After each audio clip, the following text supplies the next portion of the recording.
বয়সন্ধির মতো 30-এর পরের জীবনেরও একটা নাম থাকা উচিত। বুড়িও না, আবার ছুরিও না, অদ্ভুত একটা বয়স। বেশিরভাগ ক্ষেত্রেই সংসারী 6-7 বছর ধরে 2-3 সন্তানের মা হলেও মনের ভেতরকার কিশোরীটা কোথাও যেন রয়ে যায়। সেই মনের কিশোরীটাকে অবদমনের ক্লান্তিকর প্রচেষ্টা সবসময়। কারণ পরিবেশ পরিস্থিতির কাছে ছুরি হয়ে থাকাটা নিছক হাস্যকর।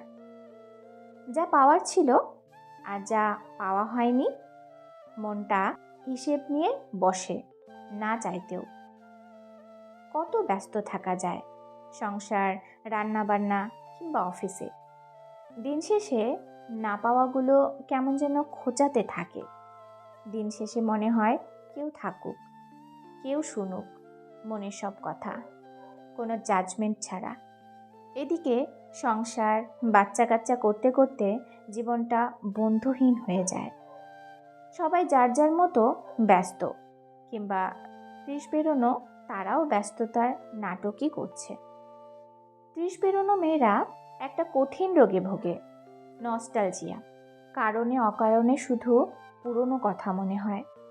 ফেলে আসা শৈশব, তারুণ্যের চঞ্চল মন, স্কুল, কলেজ, ভার্সিটির সোনালি দিনগুলো, তার সাথে প্রথম দেখা, কখনো না ফুরানো কত গল্প, বৃষ্টিবিলাস, যে কিছু সময়ের জন্য নিজের হয়েছিল, যে কষ্ট দিয়েছিল, কিংবা না চাইতেও যাকে কষ্ট দিতে হয়েছিল, সব মনে পড়ে যায় সময়ে অসময়ে।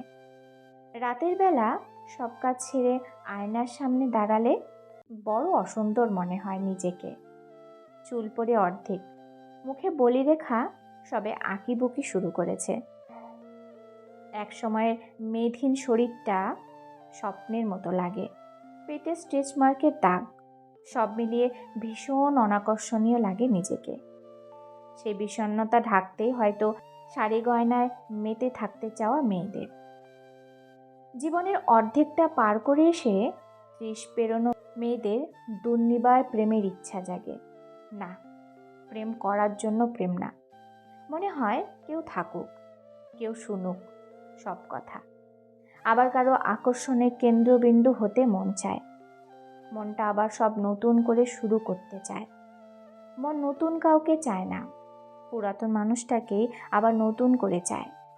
আবার তার চোখে তারা হয়ে থাকার বড় স্বাদ হয়। সংসার, বাস্তবতা সব অস্বীকার করতে চায় মনটা মাঝে মাঝেই।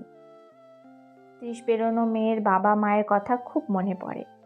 সে জীবনটা খুব মনে পড়ে প্রতিনিয়ত। অনেকের বাবা মা হয়তো এতদিনে ঈশ্বরের কাছে, যাদের আছে কাছে দূরে। যা করতে ইচ্ছা করে তাদের জন্য চাইলেই করা যায় না। শুধু মেয়ের বাবা মা বলে অধিকারবোধ সীমিত করে রাখতে হবে। ব্যাপারটা খুব ভাবায়। নিজের সন্তানকে আঁকড়ে অন্যরকম সমাজে প্রত্যাশা করে 30 পেরোনো মন। 30 পেরোনো মেয়ে বিয়ে করেনি, বাচ্চা হয়নি, ডিভোর্সি, শুভাকাঙ্ক্ষীর অভাব নেই। অথচ এই 30 পেরোনো মেয়ের বাচ্চা হওয়ার পর তার মনের খবর কেউ রাখে না।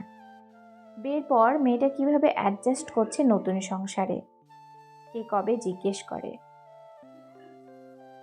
আজকাল নতুন স্লোগান মেয়েদের ফাইন্যান্সিয়াল ইন্ডিপেন্ডেন্সের।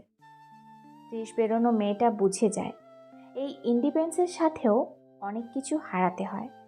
সময় অথবা অর্থ, যে কোনো একটাই পাওয়া যায়। আর শুধু ফাইন্যান্সিয়ালি ইন্ডিপেন্ডেন্ট হলেই কি সমাজ ইন্ডিপেন্ডেন্স দেয়? মেয়েরা কখনোই সমাজের দাসত্ব থেকে পুরোপুরি বের হতে পারে না। 30 পেরোনো মেয়েটার মাঝে মাঝেই খুব একা থাকতে মন চায়, নিজের মতো করে, নিজের জন্য। পরমুহূর্তেই সন্তানদের জন্য মন কাঁদে। মায়েরা সবচেয়ে ভয় পায় মৃত্যু। শত অভিমানেও সে বেঁচে থাকতে চায় তার সন্তানদের জন্য। অন্তত যতদিন সন্তানদের জীবনে তার প্রয়োজন আছে ততদিন। চিৎকার করে কাঁদতে বড় স্বাদ হয়। সেই কান্না শুনেও কেউ শুনতে পাবে না, এমন জায়গা খোঁজার অভিযানেই মনে হয় জীবনটা পার হয়ে যায়।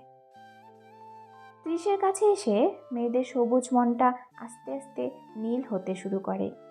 প্রথমে হালকা, তারপর আস্তে আস্তে গাঢ় হয়।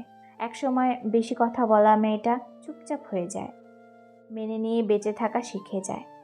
পান থেকে চুন খুঁজতে যে মেয়ের চোখের জল নাকের জল এক হয়ে যেত, তার নিঃশব্দ কান্না খুব কাছে না হলেও কেউ টের পায় না। 30 পেরোনো মেয়েগুলো ব্যালেন্স করতে করতে নিজেদের কথা ভুলে যায়। ভুলে যায় কি করলে ভালো লাগবে, ভুলে যায় মনটা কি চায়।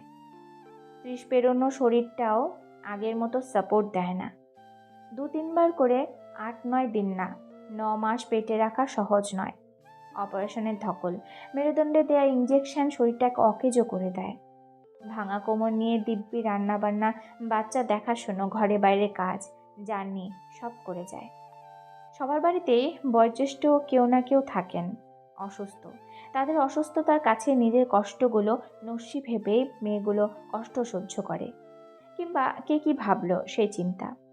পুরো পরিবারের খেয়াল রাখা মেয়েটাও চায় কেউ বলুক, আজকে কেমন আছো, তুমি অনেক কষ্ট করো, তোমার মনটা কেমন আছে আজ, অথবা মলিন দেখাচ্ছে, কি হয়েছে। 30 পেরোনো মেয়ের মন চায় কারো ওপর দাবি খাটাতে, অথচ 30 পেরোলেই সে বুঝতে পারে মেয়েদের কারো ওপর দাবি রাখতে নেই। 30 পেরোনো মেয়েগুলো যত্ন চায়, তারা চায় কেউ তার মনের যত্ন করুক। ভিডিওটি এই পর্যন্তই। যদি ভিডিওটি ভালো লাগে লাইক কমেন্ট করুন, আর চ্যানেলটি সাবস্ক্রাইব করে বেল আইকন বাজিয়ে দিন। ধন্যবাদ।